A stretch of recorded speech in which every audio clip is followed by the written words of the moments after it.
제가 대신해서 읽어드리도록 하겠습니다. 자리에 앉아주시고요. 열왕기하 18장 보도록 하겠습니다. 18장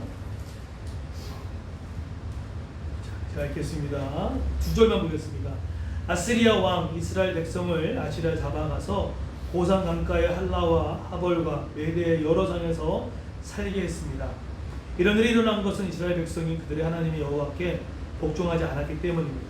그들은 여호와의 언약을 어기고 여호와의 종인 모세가 명령한 모든 것에 복종하지 않았습니다. 그들은 그 명령을 들으려 하지도 않았고 지키지도 않았습니다. 아멘. 여러분 지금 온라인 예배 들으시죠? 세 가지만 좀 같이 해주시겠습니까? 가급적이면은 메모를 하면서 같이 설교를 따라와 줬으면 좋겠습니다. 그리고 두 번째는요, 제가 어저께 그 패밀리 가정 캠프 저도 했는데 그냥 말만 들으니까 집중이 안 되더라고요. 그래서 저를 보지만은 이제 제가 준비했던 설교 제목, 그 다음에 나왔던 이 PPT가 있습니다. 같이 봤으면 좋겠어요. 눈으로는 글을 보시고요, 귀로는 저의 목소리를 같이 들었으면 좋겠습니다. 그렇게 두 가지를 같이 나갔으면 좋겠고요. 그리고 오늘 말씀은 좀 짧게 하고요, 기도하는 시간을 좀 갖고자 할 겁니다. 그래서 집중하여서 15분 안에 말씀이 맞춰져서 말미암아 같이 함께 기도하는 시간 됐으면 좋겠어요. 온라인이 조금 길어지면 좀 집중도가 현장과 다르기 때문에 좀 달라질 수 있다라는 생각들을 좀 하게 됩니다. 네? 말씀 전하도록 하겠습니다. 기도하겠습니다. 하나님, 성령의 말씀이 흘러가게 하여 주시옵소서. 예수님의 이름으로 기도드렸습니다. 아멘. 네, 우리는 한 주 동안 몰지각한 한 목회자의 행동과 태도로 인하여서 영적 모든 방역이 정말 전국적으로 2단계까지 흩어지게 만든 일들이 되어지고 말았습니다. 얼마나 부끄러운 일인지 청와대 그 홈페이지란에 기독교는 참 부끄럽습니다라는 글이 올릴 정도로 정말 말로 다 할 수 없는 피해를 주고 말았습니다. 같은 목회자라고 하고 싶지는 않습니다. 왜냐하면 교단에서도 인정하지 않는 목회자고 또 교단에서도 건강한 목회자로 얘기하지 않기 때문에 목사라고 하고 싶지 않습니다. 어쨌든 그 한 사람을 인하여서 방역이 느슨해졌던 부분을 통해서 지금 많이 어려움을 당하고 있죠. 뿐만 아니라 하지만 이 방역이 뚫린 이 부분이 15일 전부터 국가는 소비의 진작을 일으키기 위해서 여행을 장려했습니다. 그리고 쿠폰을 만드는 일들도 했었죠. 사실은 그때 터졌다기보다는 그것이 누적되어서 전 터졌다고 생각을 합니다. 한마디로 방역에 있어서 느슨해졌던 것이죠. 그것이 촉발이 되어서 지금 우리 많은 소상공인들, 또 많은 자영업을 하신 분들, 또 직장인분들 많은 어려움을 정말 피부적으로 느끼고 있습니다. 결국은 한 사람의 가드를 내리는 일로 인하여서 죄의 가드를, 진리의 가드를 내림으로 인하여서 많은 사람이 이렇게 피해를 당하고 있습니다. 아까도 주일학교 때 말씀드렸지만 영적 가드를 계속해서 힘들고 어려워도 올리는 것이 너무나 중요합니다. 권투는 공격이든 수비든 간에 아무리 맞고 있고 어려움이 있을지라도 손을 들어서 계속해서 붙들고 있으면 피해가 덜 가고 공격할 때 타이밍을 맞출 수 있고 수비를 하더라도 또 많은 피해가 없는 그런 중요한 기본 자세가 있습니다. 방역뿐이겠습니까? 영적인 세계도 마찬가지입니다. 여러분, 우리 어제 지난주에 살펴봤지만은 다음 거 놔두시고, 지난주 봐주시면 알겠지만 다음 거 띄워주십시오. 보면은 다음 거 띄워주시고, 우리 히스기야, 지난주 우리 보시게 되면 히스기야가 얼마나 가드를 잘 올렸습니까? 그렇죠? 25살이었습니다. 국정 경험도 없었습니다. 그리고 아버지 아하스는 영적으로 신앙 유산을 물려주지 않았습니다. 보고 배운 게 없었어요. 그런데 히스기야가 잘한 게 무엇입니까? 영적 가드를 올리고 있었죠. 결국은 이것이 핵심이었습니다. 그래서 뭘 선택합니까? 다윗의 길을 선택합니다. 다윗의 길은 어떤 것입니까? 죄의 회개함이 있고요. 두 번째로 하나님께 의지했던 것, 이 두 가지입니다. 복잡하지 않습니다. 복잡하지 않죠. 두 가지예요. 죄의 회개함, 두 번째로 하나님께 붙어있기, 이 두 가지를 감당했습니다. 그랬을 때 영적 가드를 올렸던 그 히스기야의 삶에 세 가지를 하나님이 허락해 주셨습니다. 첫 번째가 뭐였죠? 임마누엘, 하나님이 그와 함께 했습니다. 그리고 두 번째로 뭐가 있었습니까? 어디를 하든 무엇을 하든 성공함을 주셨습니다. 그리고 세 번째는 그 히스기야의 지경이 넓어졌습니다. 그것이 간용으로 표현한 거죠. 그러니까 신앙은 간단합니다. 신앙은 간단해요. 어렵지 않습니다. 가드를 올리고 있고 제 촉결 주님께 붙어있기, 이것만 하게 되면 임마누엘 하나님이 함께 하시고 늘 성공함으로 우리를 이끌어주시고 또 지경이 넓어지는 은혜를 받게 됩니다. 이게 구약의 역사고 복잡하지 않습니다. 그런데 오늘 이 히스기야가 이 손을 내리고 말았습니다. 근데 이 손을 내리기 전에 하나님께서 남유다에게는 기회를 줬죠. 누구부터 치게 했습니까? 바로 호세아 때, 바로 북이스라엘 다스렸던 호세아 때 하나님께서 보여주셨습니다. 오늘 읽지는 않았지만 9절에 보시게 되면 히스기야가 왕으로 있은 지 4년째 되던 해, 곧 엘라의 아들 호세아가 이스라엘 왕으로 있은 지 7년에 되던 해에 아시리 왕 살맛 에셀이 사마리아를 에워싸고 공격했습니다. 아수르 왕이 첫 번째 목적이 있었습니다. 사실은 북이스라엘과 남유다가 핵심이 아니었습니다. 사실 그 당시에 가장 강력하고 가장 잔인했던 이 아수르의 왕의 1차 가장 큰 목적의 나라는 애굽이었습니다. 유다가 아니었어요. 그런데 히스기야가 어떻게 했습니까? 조공을 안 바치기 시작했죠. 그리고 계속 가드를 올리고 있었습니다. 그래서 아수르 왕은 애굽으로 가는 길, 이 북이스라엘과 유다를 쳐야 애굽에 가는 길이 열리기 때문에 이 나라를 침공했던 것입니다. 그게 목적이었습니다. 그런데 그래서 가장 첫 번째로 북이스라엘을 치웠습니다. 근데 여러분, 당시에 북이스라엘은요, 가난했던 시기 아니었습니다. 정말로 물질로 풍요롭고 뭐 놀러가도 잘 놀러가고 부족함이 없는 시대였습니다. 그게 북이스라엘 시대였어요. 근데 그때 아수르가 침공에 들어왔죠. 그런데 이 아수르의 침공 앞에 북이스라엘이 정말 무너지고 맙니다. 오늘 어떻게 됩니까? 너무 안타깝게 되어지죠. 보시게 되면은 11절에 보시게 되면은 이제 끌려갔다고 얘기가 나오죠. 12절 보시게 되면 이런 일이 일어난 것은 이스라엘 백성이 그들의 하나님 여호와께 복종하지 않았기 때문입니다. 아까 읽지 않았지만 11절에 뭐라고 얘기하면은 아시리아 왕 이스라엘 백성을 아시리아 잡아가서 고산 강가의 할라와 하볼과 메대 여러 성에서 살게 했습니다. 아수르가 침공했습니다. 그리고 북이스라엘 이스라엘 백성들을요 어디로 흩어지게 했다고요? 고산 강가의 할라, 하볼, 메대 흩어지기만 이주 정책을 폈던 거예요. 그때 나왔던 민족들이 바로 사마리아들이에요. 혼혈 정책으로 이주시켜버렸습니다. 이것을 남유다는 보고 있었어요. 그러니까 결국 북이스라엘이 아수르의 공격을 당했던 그 이유는 뭐였습니까? 가드를 내린 거예요. 성경에 나오잖아요. 여호와께 복종하지 않았다, 명령한 것에 복종하지 않았다, 명령을 들여보지도 않고 하지도 않았다. 결국 뭐 한 겁니까? 북이스라엘은 너무 좋으니까, 너무 괜찮으니까 영적인 가드를 내리고 말한 거예요.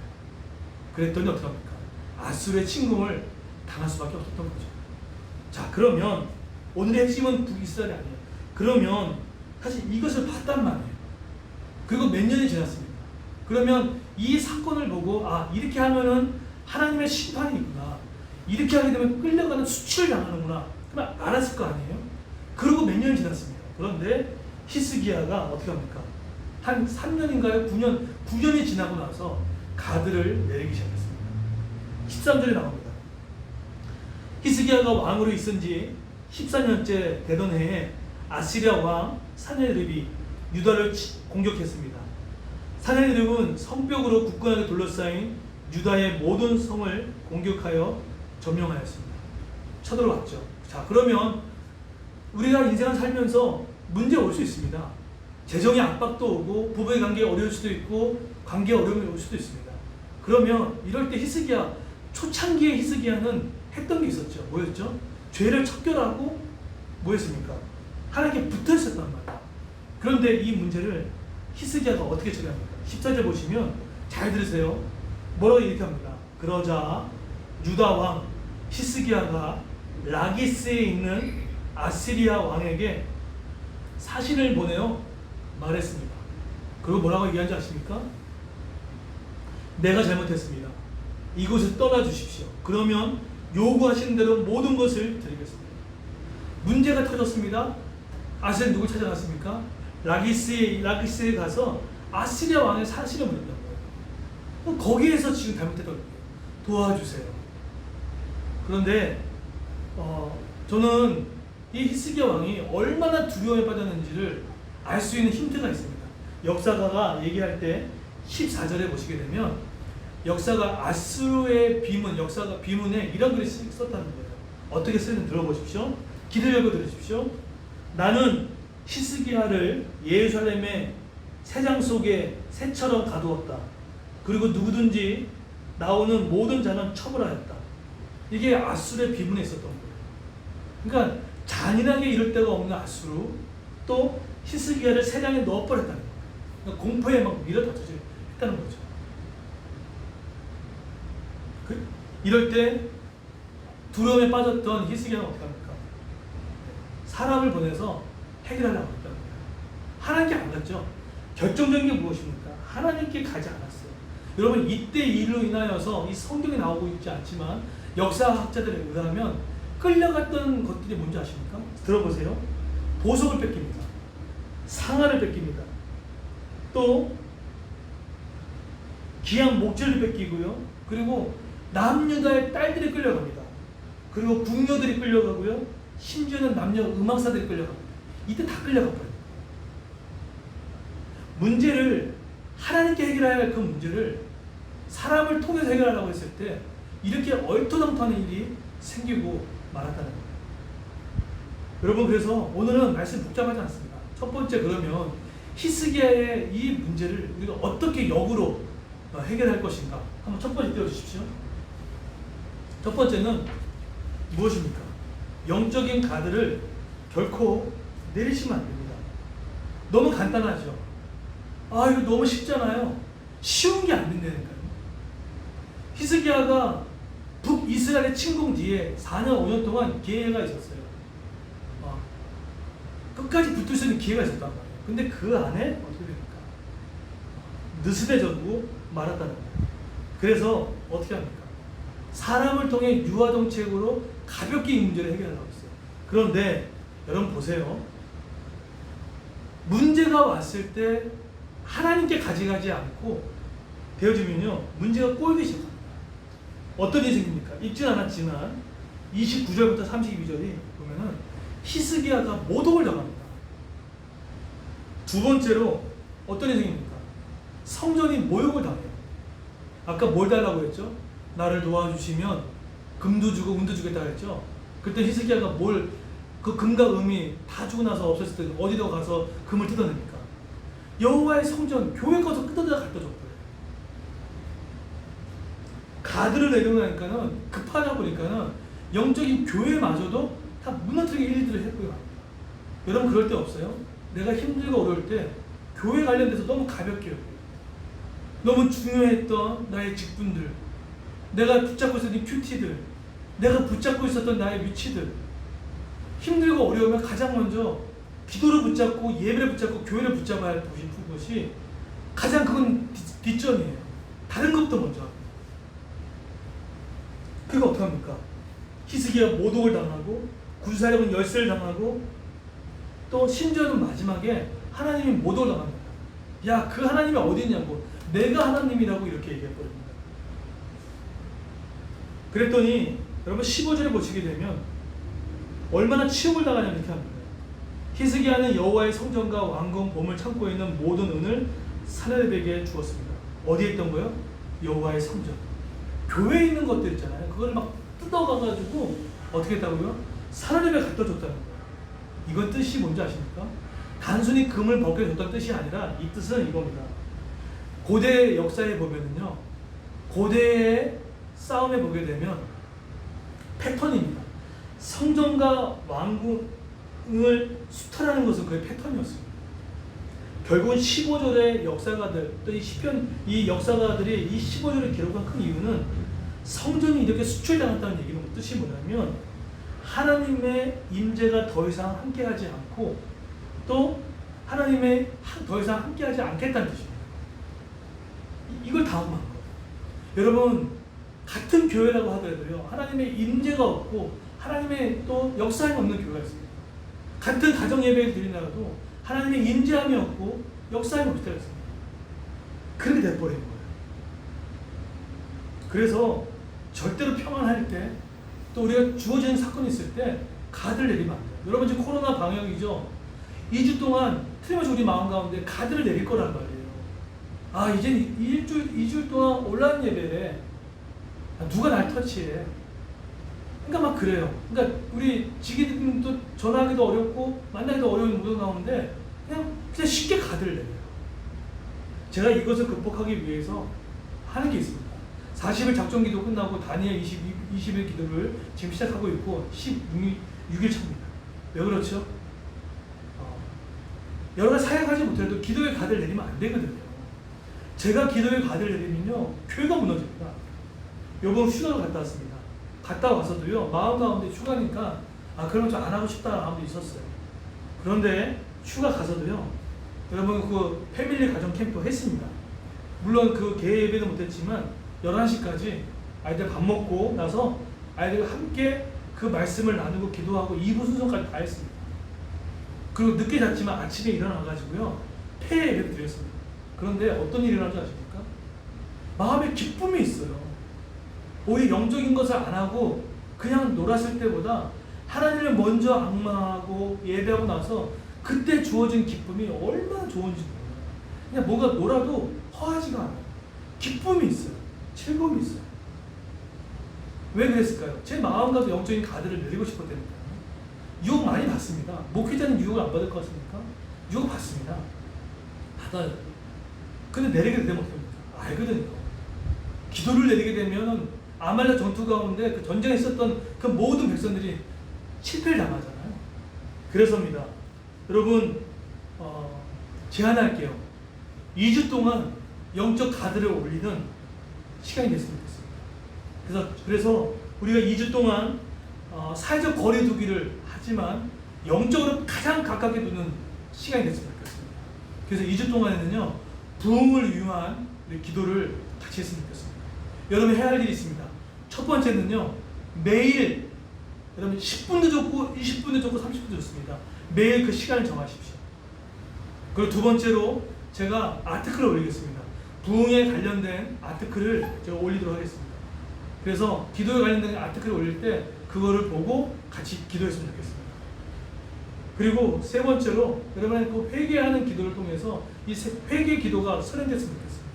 그래서 2주일 동안 매일입니다. 매일마다 매일 저녁이든 아이를 재워놓고든 또 아이들 등원시켜놓고든 아니면 일찍 출근해서든 차 안에서도 상관없습니다. 매일입니다. 월요일부터 토요일까지 매일입니다. 그 기도의 시간을 정해서 2주 동안 영적인 가까이 두기를 실천했으면 좋겠어요. 그래서 오히려 영적인 2주가 끝나고 나서 더 단단해지고 더 건강해지는 가정교회, 그리스도교회 되기를 소망합니다. 영적 가드를 내리지 마십시오. 두 번째입니다. 두 번째는 히스기야는 두 번째 띄워주십시오. 문제는 읽어볼까요? 한번 읽어보겠습니다. 문제는 사람이 아닌 하나님께 가져가기입니다. 너무 단순한데요. 단순한 게 실행이 안 되면 절대 헛된 것입니다. 모닝 미라클이라는 책이 있습니다. 그 책에서는 이렇게 얘기해요. 모닝 미라클이라는 그 책에서는 두 가지를 얘기합니다. 확고한 신념, 두 번째는 비범한 노력. 이것이 있었을 때 우리의 삶이 풍성할 수 있다라는 것이 그 책의 골자예요. 결국은 어떤 신념이 필요합니까? 우리가 기도하게 되면 하나님께서 역사하신다는 분명한 신념, 그리고 그것을 실천할 수 있는 비범한 노력, 이것이 있었을 때 중요해요. 위기가 있을 때 하나님께 가져가는 거 어렵지 않죠. 근데 잘 안 하게 됩니다. 우리한테 그런 것도 얼마나 많은데. 히스기야 보십시오. 문제 있었을 때 어떻게 가져갔잖아요. 근데 지금 어떡합니까? 누구한테 가져가죠? 그것을 아수르 왕한테 가져가요. 여러분, 문제는 사람한테 가져가는 게 아닙니다. 여러분 지금 나를 괴롭히는 것도 있을 겁니다. 또 날 힘들게 하는 것도 있습니다. 그죠? 공식입니다. 문제는 누구한테요? 하나님께. 문제는 사람한테 가는 게 아닙니다. 문제는 사람이 아니라 문제는 하나님께 가져가는 거예요. 문제를 사람께 가져가면요, 일이 자꾸 꼬이게 됩니다. 아까 보십시오. 문제, 사람을 통해서 해결하려고 했더니 어떤 인생입니까? 더한 것도 요구하잖아요. 여호와의 있는 성전을 벗겨달라고 하고, 이제는 너의 히스기야의 정권을 내리게 만들고, 심지어는 어떻게 합니까? 너희들 하나님 믿지 말라가지고 일이 계속 꼬이는 거예요. 여러분 지금 문제 꼬이고 있는 거 그거 하나님께 안 가져간 겁니다. 문제 꼬이고 하나님께 가져가 보십시오.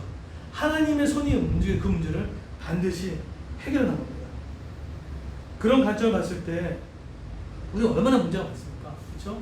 가정도 있고, 직장도 있고, 사회도 있고, 경제도 있고, 문화도 있고. 저는 지금 뉴스를 보면은 마음이 시끄러워요. 근데 어떻게 하면 좋을까 하다가 어젯밤입니다. 제가 여러분 휴가 가기 전에 월요일날, 주일날 그런 카톡을 드렸죠. 하나님께서 어떻게 그 이 하반기 사역을 위해서 이끌어 가실지 기도해 달라고. 근데 뭐 어떤 뚜렷한 게 없었어요. 근데 어젯밤에 잠이 안 왔어요. 잠이 안 와서 한 책을 보다가 보려고 했던 책이 아니었습니다. 책 보기 전에 1시간 동안 충분히 오늘 예배를 위해서 기도하고 그 책을 보게 됐어요. 근데 그 책의 뒷부분이었습니다. 근데 부흥에 관련된 책표였어요. 여러분도 아시겠지만 부흥하게 되면 제 머릿속에도 오해가 많아요. 부흥은 숫자를 늘린 거다. 부흥은 교회 성장의 프로그램이다. 이런 것들이 제 마음에 가득했어요. 그런데 그 책을 읽었는데 이 부흥의 그런 오해가 풀리기 시작했어요. 그 책의 의미가 이렇습니다. 부흥은 사람의 노력으로 되는 것이 아니라는 거예요. 부흥은 하나님의 결단이고 하나님의 능력이라는 거예요.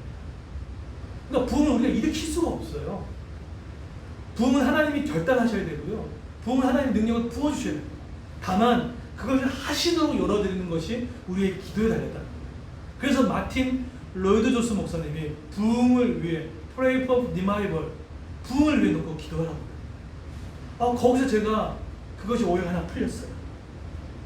두 번째로 제게 풀렸던 것은 전도와 부흥의 차원이었습니다. 전도는 우리가 하나님의 복음을 전하여 예수를 모르는 자에게 전하는 것이 전도라면, 부흥은 영적으로 침체되어 있고 예배의 기쁨이 상실되어 있고 또 꿈이 사라지고 하나님 비전이 사라진 그들 가운데 리바이벌, 말 그대로 다시 살아나는 겁니다. 다시 솟게 되는 겁니다. 그것이 나부터, 우리 믿는 사람부터 시작되어서 사회까지 흘러가는 운동, 이것을 부흥이라고 정의합니다. 그런데 박수를 쳤어요. 그렇구나. 이것은 나만, 이게 외부에부터 시작되는 것이 아닙니다. 정치인 바뀐다고 바뀔까요? 종교인 바뀐다고 바뀔까요? 정부가 바뀐다고 바뀔까요? 그렇지 않습니다. 먼저 교회 안에서부터 흘러가는 거예요. 세 번째는, 기도는 신분 고하를 막론하고 그 부담감을 통해서 주시는 사람을 통해 일을 한다는 거예요. 그것을 하나님 주시더라고요. 근데 거기서 마음이 막 뜨겁게 시작합니다. 1904년도부터 10년 동안 부흥의 역사가 있었습니다. 총신신학대학교 박용규 교수님의 그 부흥사가 있는 책이 아주 두꺼운 책이 있어요. 거의 한 900페이지 되는 책입니다. 그 책에 보면은 영국 웨일즈 부흥 운동이 누구부터 시작되냐면요, 25살입니다. 25살 이반 로버츠라는 젊은 신학도였습니다.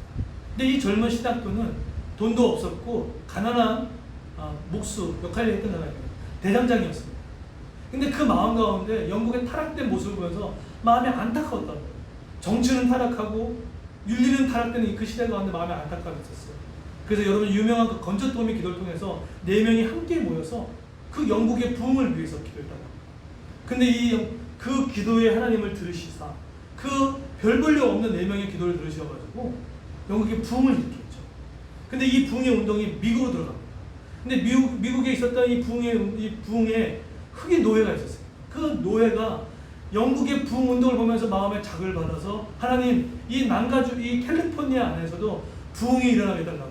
근데 2층 상가에 하나님의 성령의 역사가 임함으로 말미암아 부흥의 역사가 일어나기 시작했어요. 그리고 이 부흥의 운동이 중국에 흘러가게 되고, 중국 가운데 하나님, 우리 중국 가운데 부흥을 달라고 놓고 기도했죠. 근데 그 중국의 부흥의 운동이 인도까지 흘러가고, 인도에 흘러갔던 그 부흥의 운동이 기선주 목사님을 통해서 평양에 흘러가게 되었죠. 그런데 여러분, 복잡한 게 아니라 공통적인 특징이 있어요. 뭐냐면요, 다 하나같이 돈이 많은 사람들이 아니었어요. 뭔가 재력 있는 사람들이 아니었습니다. 근데 마음 가운데 이 땅을 보면서 하나님 정치가 무너졌습니다. 경제가 무너졌습니다. 정말 별 볼 일 없지만 마음 가운데 그 기도에 심었던 자들, 그 사람을 통해 하나님 역사합니다. 근데 그들의 특징이 뭔지 아십니까? 그들은요, 전면에 나서지 않았어요. 정말로 숨어있는 곳에서 하나님께 기도하고 집회가 들어와도 다 남에게 보내주면서 기도했다고 합니다. 저는 제가 인생의 후반전에 이렇게 살기를 원해요. 저는 드러나는 것보다 하나님 기도의 불꽃이 숨어있더라도 기도와 말미암아 됐으면 좋겠다. 저는 이 교회가 우리 교회가 사는, 제가 사는 방법, 여러분이 사는 방법, 이 한국교회가 사는 방법이 부흥에 달려있습니다. 그래서 우리 2주 동안 부흥을 넣고 기도했으면 좋겠어요. 가슴이 뛰어요. 부흥을 넣고 기도했습니다. 그러면요, 정말로 회개의 영이 터져나가고 찬송의 능력이 터져나가며 어둠이 해결되어지고 하나님의 역사가 터지는 것들을 경험하게 될 겁니다. 회사가 정의로워지고요, 윤리가 세워지고요, 갈등 있는 것이 회복되어지는 놀라운 부흥의 역사, 이런 참여하지 않겠습니까? 오늘 위기의 문제, 한국교회 문제를 욕만 하지 마십시오. 욕만 한다고 별 문제 없어요. 우리가 부흥의 불꽃이 됐으면 좋겠습니다. 결론 맺겠습니다. 영적 가들 내리지 마십시오. 위기는 하나님께 가져가십시오. 이것이 부흥의 불꽃을 일으키는 귀한 이름을 믿습니다. 그런 은혜가 있기를 예수님 이름으로 축원드립니다. 다 같이 일어나실까요? 다시 한번 기도하겠습니다. 이 부흥의 찬양 다시 한번 찬양하도록 하겠습니다.